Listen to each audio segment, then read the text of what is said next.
กับสบายดีและสวัสดีพี่น้อง FC ของบ่าวมานำกันเบิดสู่คู่สู่คนพี่น้องเอ้ยบ่ว่าสิอยู่ภายในหรือว่าอยู่ต่างประเทศกันเนาะพี่น้องคลิปนี้ก็มาอัปเดตแล้วก็โหวตอ่าขั้นตอนสุดท้ายแล้วเด้อพี่น้องเนาะก็คือสิสุดท้ายแล้วพี่น้องเพราะว่ามีแต่ช่องชื่อเท่านั้นที่อ่าบ่าวมานำขอคะแนนเสียงจาก FC ที่ว่าได้โหวตกันเข้ามาเนาะตอนนี้ก็ถือว่าเกี่ยมคอมเมนต์กันได้พี่น้องเอ้ยเนาะ คอมเมนต์แบบนั่นเลยนี่เกี่ยมคอมเมนต์กันเนาะแบบสดๆกันเลยอ่าป้าเนาะก็จะได้จดเลยน้องนกสัจจานะได้จดเลยระหว่างอันระหว่าง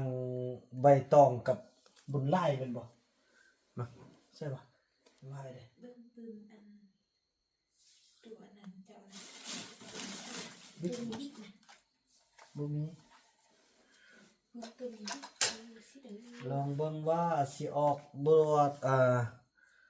ใบตองน้องตองใส่บิ๊กเนี่ยอันนี้ตัวที่หาอัปเดตมื้อนั้นเนาะมาบิ๊กมาบานนี้มันจุดใหม่ได้บานนี้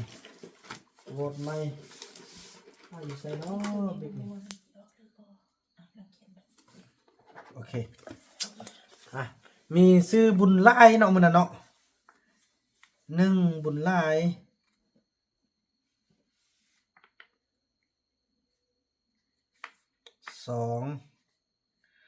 2พิธีพิธันขนาดนั้นลูกสาวลีก็ได้เนาะพี่น้องเนาะจะได้ก็ขอบอกขอบใจทุกท่านที่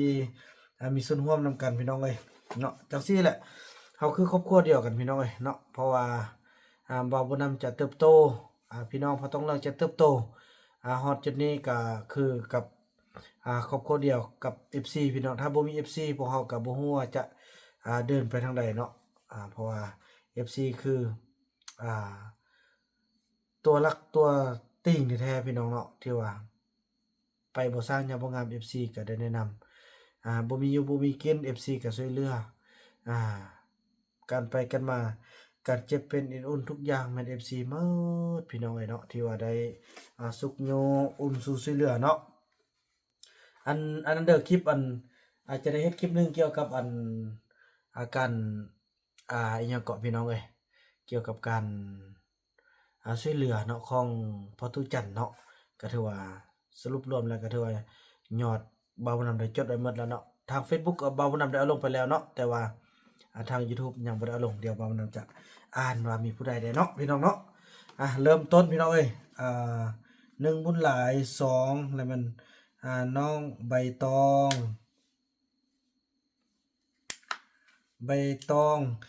ระหว่าง2ชื่อนี่พี่น้องเอ้ยมีความหมายหมดพี่น้องเอ้ยเนาะ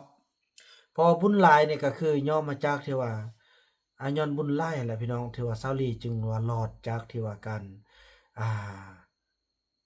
ตั้งใจทำลายของท้าวไร่เนาะอ่า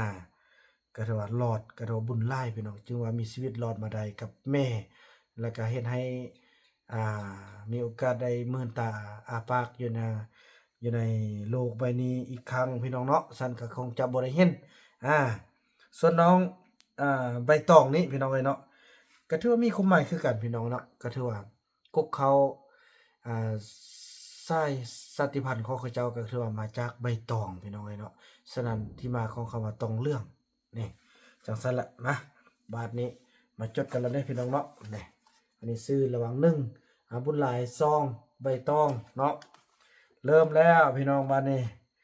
สรุปรวมกันเลยเนาะถือว่า FC ถือว่าคอมเมนต์ที่มานำหลังเบาบ่นำจะบ่ได้ไล่จนมื้อนี้เนาะจนสุดมื้อนี้แล้วก็จะตัดสินว่าเอามื้อนี้เลยเนาะแต่ถ้าคันว่ามีชื่อที่3เนาะเสมอกันก็จะได้มันโหวตอีกตึมพี่น้องเอ้ยแต่เชื่อแน่เบาบ่นำเชื่อแน่ว่าแต่เบาบ่นำก็บ่ได้เบิ่งเทื่อเชื่อแน่ว่าบ่มีแน่นอนมีแต่2ชื่อนี้เท่านั้นเนาะเอาเริ่มพี่น้องบัดนี้ชื่อบัวตองเพราะมากที่สุดเนาะบัวตองโอ้แสดงว่าเอาใส่ชื่อที่3ได้บัดนี้น่ะนี่เปิดออกมาก็มีบัวตองเนาะบัวตองนี่ก็เป็นชื่อที่3เฮาจะจดขึ้นมาหมดพี่น้องเอ้ยบัวตอง บัวตองถ้าผู้หญิงใส่ใบตองน่ารักเนาะใบตองค่ะน่ารักดีนะคะโอเคใบตองได้ไปแล้ว1แล้ววันนี้บ้านๆเลยบัวน้องบัวเรียนเออบัวเรียนนี่น่าจะอันนั้นวาสวาสนาดีพี่น้องเอ้ยเนาะเพอจะเน้นเอาแต่2ชื่อเนาะเพอเฮาได้โหวตกันมื้อนั้นแล้วเนาะแต่ว่าคันตัวใดหลายเฮาจะได้จดคืนนี่คือบัวตองนี่ขึ้นมานี่เฮาจะได้จดลำนี้ใบตองค่ะน้องสาวของน้องเต่าอืม2ฟ้าใสโอ้ฟ้าใสนี่ยังมีหมายเนาะใบตองเรื่องเด้ออันเป็นพี่น้องฝั่งลาวเฮาเนาะใบตองเรื่องเด้อสิก็สิว่าอยู่ในใบตองแหละพี่น้องเนาะนี่บ่าวบุญนำก็บ่ได้โกงนี่พี่น้องได้อ่านไปตามนี้แหละน่ะตัวใดที่บ่าวบุญนำกดหัวใจแสดงว่าบ่าวบุญนำได้ตอบแล้วก็อ่านผ่านนั่นน่ะพี่น้องเนาะนี่ตอนนี้ฮอตอยู่ที่หนังสือลาวนี่เนาะใบตองเรื่องเด้อฉันขออนุญาตใช้ใบตองเลยเนาะ3โอ้พี่น้องเอ้ยถ้าเป็นผู้หญิงชื่อใบตองน่ารักดี4โอ้ก็สิอันดับ1แล้วพี่น้องเอ้ยเดี๋ยวนี้นะชอบใบตองปอด5พี่น้อง5-0หมดแล้วใบตองคือใบกล้วยบัวตองคือดอกไม้ก็เพราะและมีความหมายทั้งสองชื่อแสดงว่าเนาะบัวตองแล้วก็ใบตองใบตองแล้วก็บัวตองโอ้บุญหลายนี่บ่ขึ้นมาเทื่อพี่น้องเอ้ยผู้ชายน้องบุญหลายผู้หญิงชื่อใบบุญใบบุญนี่บ่าวบ่นำข้อไว้เนาะสงวนไว้เป็นลูกของบ่าวบ่นำผู้ต่อไปพี่น้องเอ้ยพ่อแม่เขาโดนแทงเขายังไม่เป็นอะไรเลยโอเคซั่นตัวนี้ผู้หญิงหรือผู้ชายก็อย่าเนาะเพราะว่าจะได้ขออนุญาตใส่เป็นบุญหลายเลยเนาะเพิ่นว่าใส่บุญหลายขึ้นมาแล้ว1แหน่ผู้หญิงใบตองผู้ชายภูผามีความหมายกับป่าเขาเนาะใบตองอันนี้ขึ้นมาใบตองอันนี้เบาเฟืองบ่แม่นใบตองน่ารักดีมีบุญเนาะน้องออมบุญน้องบุญหลงน้องบัวบูชาโอ้รายชื่อพี่น้องน้องอุ้มบุญอุ้มบุญมี2แล้วเด้พี่น้องเบิ่งใส่ที่3เด้ออุ้มบุญ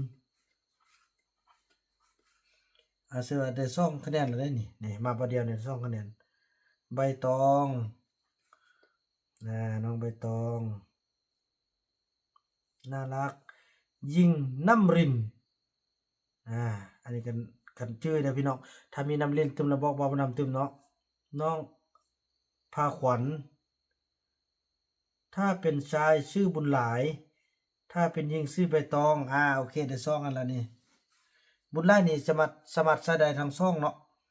แต่ว่าใบตองนี่ใช้ได้แต่ผู้หญิงเด้พี่น้องเนาะผู้หญิงแต่ว่าบุญหลายนี่ใช้ได้ทั้งนางบุญหลายท้าวบุญหลายนี่ได้เนาะแต่ว่าคันว่าใช้ผู้ชายนี่ใช้ท้าวใบตองนี่บ่คือพี่น้องแต่ว่าผู้หญิงนี่ใบตองเนาะคือเนาะโอเคน้องอืมผู้ชายให้ชื่อขอบเขตป๊าดโถ พี่น้อง ชื่อขอบเขตชื่อบัวตองบัวตองก็ขึ้นมาแล้ว2นี่ชื่อน้องใบตองนั่นใบตองขึ้นมาแล้วอันดับ1แล้วเด้อพี่น้องเอ้ยชื่อน้องใบตองบ่ต้องกด DNA เพราะมันจะมีปุ่มรอให้เด็กโอเคเนาะชายชื่อผู้ผาเนาะบัวตองมีอยู่พี่น้องเอ้ยแมรี่พอไล่ลูกซื้อไว้คักดีเนาะ ดีนะซื้อบัวตองบัวตองก็ขึ้นมาเด้อพี่น้องเอ้ยบุญร่วม น้องไพรินถ้าเป็นหญิงน้องวาสนาถ้าเป็นชายให้ซื้อบุญหลายตอนแม่เขาถูกทำร้ายน้องเขายังไม่ออกเขามีบุญจริงๆโอเคอันนี้ถึกบุญหลายเนาะขึ้นมาแล้วบุญหลายโหวตพี่น้องเอ้ยซื้อพาขวัญซื้อน้องพาขวัญอันนี้ผู้เดียวเนาะผู้เดียวเขาจะบ่ไล่พี่น้องเอ้ยน้องใบเฟิร์นลูกสาวเบาเฟืองน้องบัวตองน้องบัวตองมีพี่ซื้อเตาเนาะโอเคบัวตองขึ้นมาแล้วเด้พี่น้องเอ้ยเอ้าจะได้เป็นชื่อละที่นั่นนี่พ่อซื้อก็ฟางเนาะซื้อเล่นว่าใบตองโอเคใบตองขึ้นมาเรื่อยๆแล้วพี่น้องเอ้ยมีบุญถ้าผู้ชายบุญหลายผู้หญิงใบตองโอ้โทได้สองอย่างเลยนี่นี่เนาะใบตองนี่พอเฟืองฟ้าใสโอ้ฟ้าใสซ่องน่ะแต่เขาจะเน้นอันนั่นนะพี่น้องเนาะบุญหลายกับบัวตองนี่เด้อใบตองนี่เนาะซื้อน้องบุญมีพอเฮาได้โหวตเมื่อวานนี่บ่แม่นอื่นเนาะเพราะหลักๆก็คือเอาบุญหลายกับอ่าใบตองเนาะมาโหวตกันแต่ว่ามีเพิ่มตัวใดหลายเขาก็สิจดขึ้นเติมพี่น้องเนาะ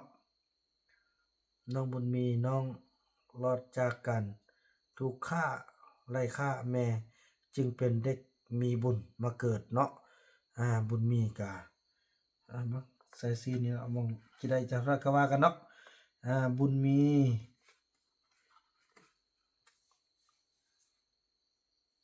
ใบเฟิร์นโอ้ใบเฟิร์นนี่ซ่องได้พี่น้องเอ้ยพร้อมนำชื่อเนาะ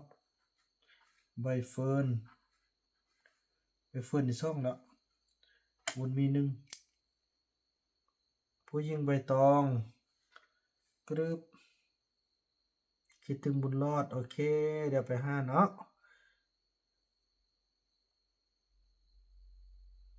ชื่อน้องมีนาน้องฟ้าใสโอ้ฟ้าใสนี่ซ่องเลยพี่น้องเอ้ยเด้อฟ้าใสพอนำชื่อแล้วมีซ่องแล้วดิใบตองกึบสังเกตอันนี้ตัวคอมเมนต์อื่นผู้ผาโอ้พี่น้องผู้ผานี่ซ้ำแล้วบ่มันชื่อละผู้ผา1 2 3ว่าสิบ่จดแต่ว่ามันมี3ชื่อละบ่มันต้องจดน้องบัวตองวันนี้บัวตองก็ขึ้นมาอีกแล้วบัวตองกับใบตองนี่คนละแนวเด้อพี่น้องเอ้ยอ่า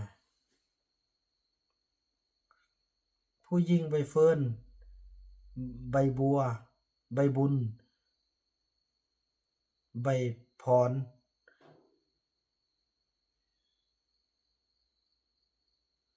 โอเคเนาะบ่มีนั่นเนาะไพวันบุญเหลือน้องใบตองขึ้นมาน้องพนาบุญพระน้องพนาลูกสาวพ่อหนำถ้าเป็นผู้หญิงชื่อน้องใบบุญใบบุญเป็นของอันลูกบ่าวบุญนำสนกจองไว้ก่อนพี่น้องเอ้ยเนาะขออภัยหลายอ่าใบบุญ โอ้ใบบุญนี่คันว่าโหวตใส่ใบบุญนี่ไปวับเลยนี่นะเนาะแต่ว่าบ่าวนำข้อเด้อไว้จองเป็นสิลูกสาวบ่าวบุญนำและสาวนก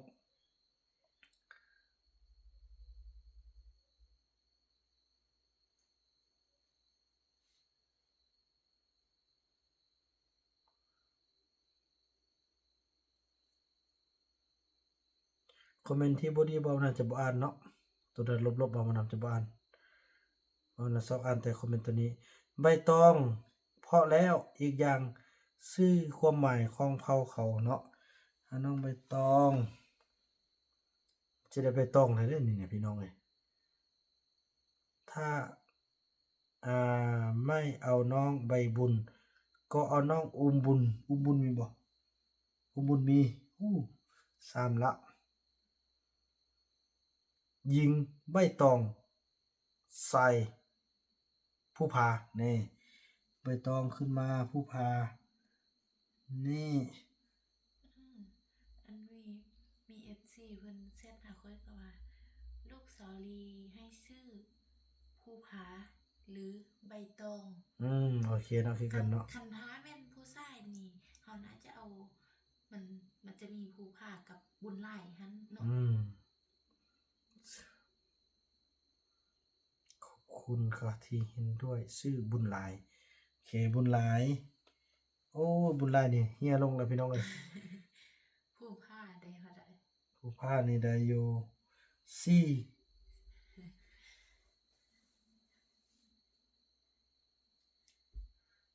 เอาหมดและติโอ้ยังมะลิ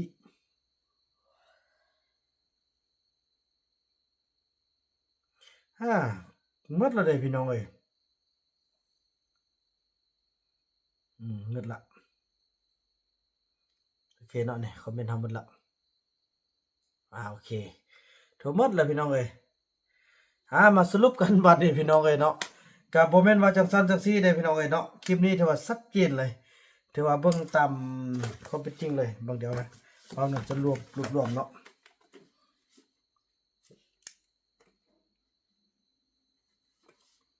1 2 3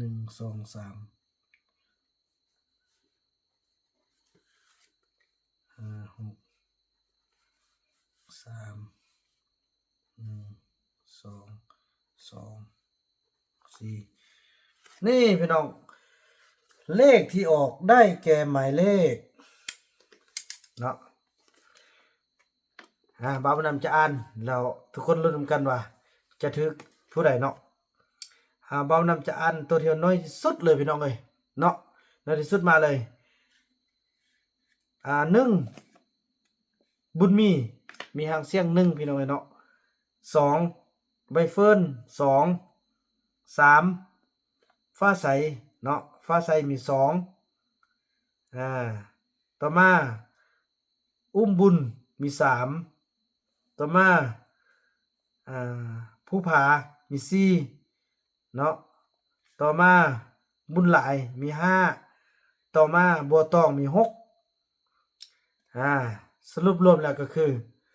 น้องใบตองมีคะแนนเสียงอยู่19คะแนนพี่น้องเอ้ยนี่เนาะ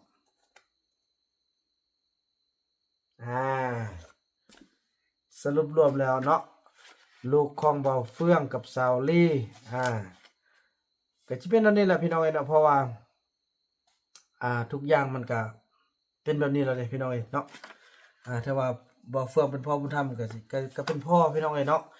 แสดงว่าตกลงขอสมเสยเนาะแล้วก็ขอดีใจเนาะพี่น้องเอ้ยกับFC ที่ร่วมตั้งชื่อให้ทางลูกเศร้าของเบาเฟื่องแล้วก็เศร้าหลีเนาะก็ถือว่าเป็นตามไปกวดเบิ่งพี่น้องกับผู้หญิงเนาะถ้าผู้หญิงก็สิได้มันตกลงว่าให้ใส่ชื่อน้องใบตองพี่น้องเอ้ยเนาะคันว่าเป็นผู้ชายตึมนี่ก็ถึกอยู่บุญไล่พี่น้องเนาะถือว่าโหวตแล้วได้พี่น้องเนาะก็นี่บุญไล่นี่มีอยู่5เด้พี่น้องเอ้ยบัวตองมีอยู่6แต่คันว่ามันเป็นผู้ชายเนาะคันว่าไปกวดตึมคันว่าเกิดออกมาซะพี่น้องเอ้ยเนาะบ่แม่นกวดแหละเกิดออกมาถ้าว่าเป็นผู้ชายก็สิใส่เท้าบุญหลายถ้าผู้หญิงก็แน่นอน 100% แล้วก็คือน้องใบตองเนาะพี่น้องเนาะนี่จังซั่นแหละพี่น้องเอ้ยก็ถือว่าขอบอกขอบใจทุกท่านที่ร่วมกันตั้งชื่อให้ทางลูกสาวของสาวหลีเนาะจังซั่นแหละพี่น้องคลิปนี้ก็จะขออนุญาตจบคลิปกันส่ำนี้ก่อนรอลุ้นบัตรเกิดพุ่นพี่น้องเอ้ยจะเป็นผู้หญิงหรือผู้ชายเนาะคลิปนี้บ่าวบุญนำขออนุญาตกล่าวคำว่าสบายดีบ๊ายบายเด้อพี่น้องเด้อเนาะแล้วพบกันในคลิปต่อไปพี่น้องเอ้ย